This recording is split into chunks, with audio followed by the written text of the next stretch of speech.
Hello guys, this is Dilip और आप है अपनी YouTube channel target with Dilip पर। गाइज, आपको पता है कि जनरल नॉलेज की एक सीरीज़ स्टार्ट हो चुकी है जिसके 7 पार्ट ऑलरेडी अपलोड हो चुके हैं। अगर आपने उसे मिस कर दिया है तो जाकर उसे ज़रूर देखें और उसके लिंक हम डिस्क्रिप्शन बॉक्स में भी दे देंगे, तो आप वहाँ से भी उसे विजिट कर सकते हैं। तो चलिए गाइज, शुरू करते हैं lecture. This is all about my self. Guys, सबसे पहला टॉपिक जो देखेंगे वो ग्रुप 20 के बारे में देखेंगे। जैसे हमने पता किया था कि पिछले वीडियो में जो हमारा 7वां पार्ट था उसमें हमने देखा था कि G20 ने पिट्सबर्ग समिट 2009 में जब हुआ था तो उसको इसने G8 को रिप्लेस कर दिया था। G20 ने G8 को रिप्लेस कर दिया था क्योंकि G8 छोटा इकोनॉमिक ऑर्गेनाइजेशन था और जबकि G20 में 20 बड़े देश शामिल थे, तो एक बहुत बड़ा वेल्दी नेशन था, तो इसलिए G20 G8 को रिप्लेस कर दिया था।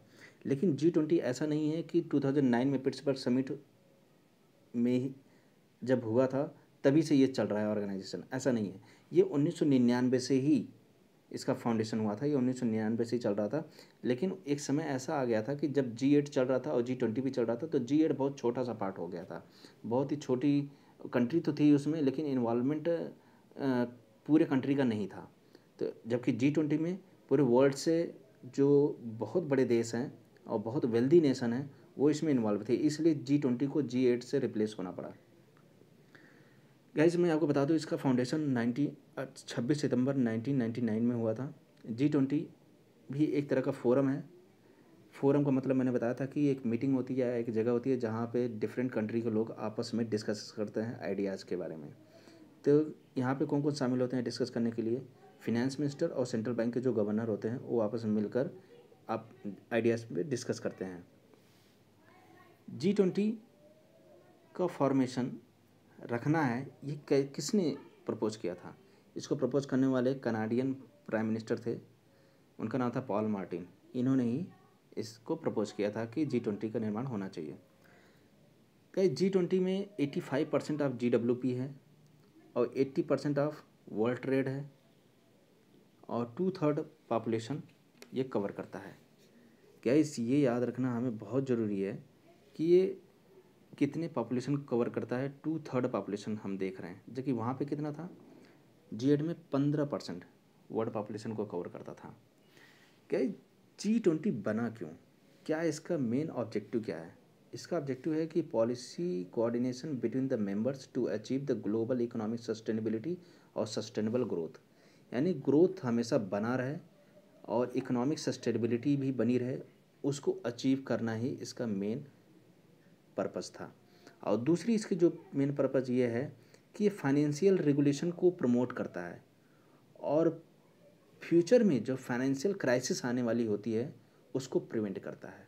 यह G20 का काम है। ये पता होना चाहिए हमें कि जिस ऑर्गेनाइजेशन के बारे में पढ़ रहे हैं क्यों बना और इसका मेन ऑब्जेक्टिव क्या है। क्या जो फर्स्ट G20 समिट हुई थी 2008 में वाशिंगटन DC में हुई थी, जो कि USA में है। G20 जो मेंबर्स हैं उसे गाइज आपको याद करने का एक ट्रिक बता रहा हूँ। जैसे जितने भी ग्रीन दिख रहे हैं कंट्री वो ब्रिक्स वाले कंट्री हैं, BRICS, यानी ब्राज़ील, रसिया, इंडिया, चाइना, साउथ अफ्रीका। और जो रेड वाले कंट्री दिख रहे हैं वो हैं हमारे G7 कंट्री हैं, क्योंकि G8 8वां तो रसिया तो निकल चुका है, तो रसिया तो ब्रिक्स में शामिल होता हुआ दिख रहा है। तो G8 में France, Italy, Germany, Japan, US, UK, Canada, तो ये हमें 7 कंट्री याद होना चाहिए। बाकी ये कंट्री जो बच रहे हैं ये आप अपने से शॉर्टकट बना के याद रखिएगा।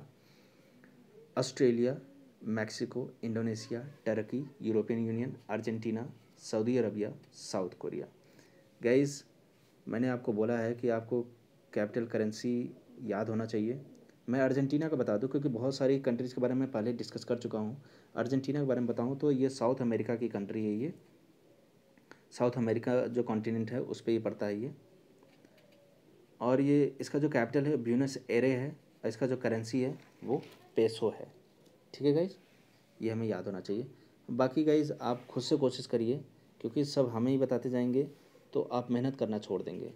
गाइज याद रखिए कि सारे मेहनत आपके हैं, मैं सिर्फ आपको एक गाइडेंस दे सकता हूँ, एक रास्ता दिखा सकता हूँ, लेकिन सारी मेहनत आपको ही करनी है। ठीक है गाइज, चलिए next video. Guys G20 countries में हम देख रहे हैं कि ये 20 देश आपके सामने दिख रहे हैं। इनके सभी के फ्लैग एक बार आप ध्यान से देख लीजिए और फ्लैग के साथ साथ जैसे मैं इसमें कुछ मार्क कर रहा हूँ कौन से इंपॉर्टेंट है जो क्वेश्चन पूछे जा सकते हैं। जैसे इंडिया इसका मेंबर है कि नहीं, ये तो बात याद होना चाहिए। G8 का मेंबर नहीं था लेकिन G20 का मेंबर दिख रहा है। जापान का फ्लैग देखिए, ये हमें पता होना चाहिए जापान के फ्लैग के बारे में। यूरोपियन यूनियन का फ्लैग कैसा होना चाहिए, ऐसा। तो आपको पता होना चाहिए कि कौन सा फ्लैग किस तरह का होता है, ठीक है।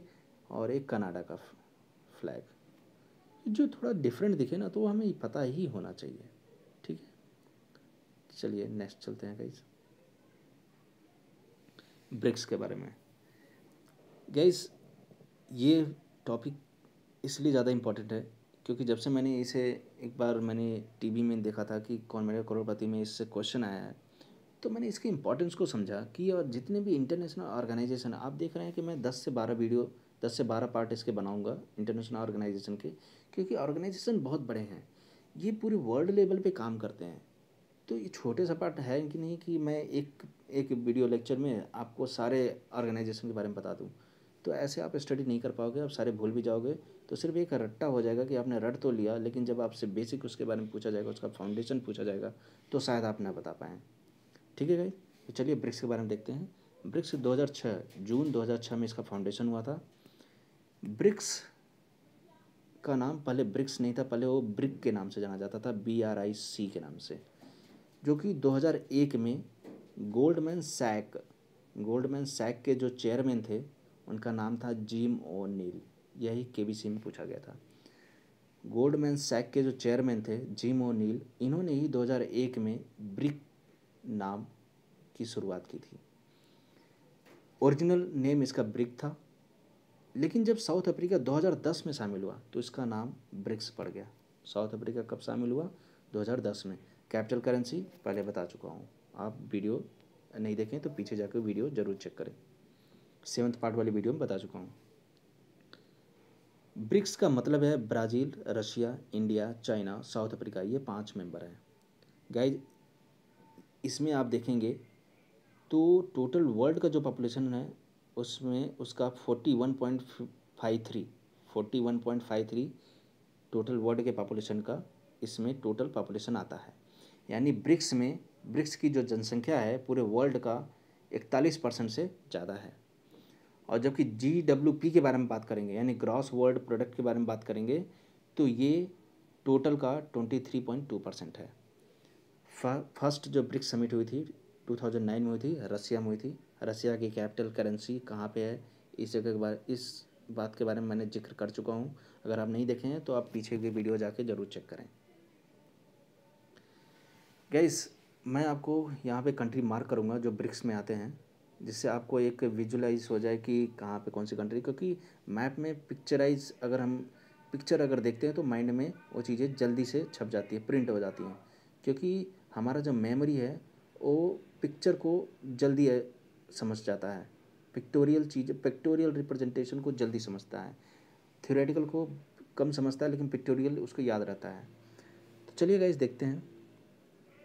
आप जैसे ब्राज़ील गाइस ये साउथ अमेरिका का पार्ट है। अफ्रीका मैंने आपको पहले बता दिया, यह अफ्रीका कॉन्टिनेंट का है, सबसे नीचे है। ये हमारा प्यारा भारत देश, ये इंडिया है, ये है चाइना और ये है रसिया, ठीक है गाइस। ये है ब्राज़ील, ये है साउथ अफ्रीका, ये है इंडिया, ये है चाइना और ये है रसिया। तो इस बारे में याद रहे कौन सा कंट्री कहाँ पे है, ठीक है गाइस।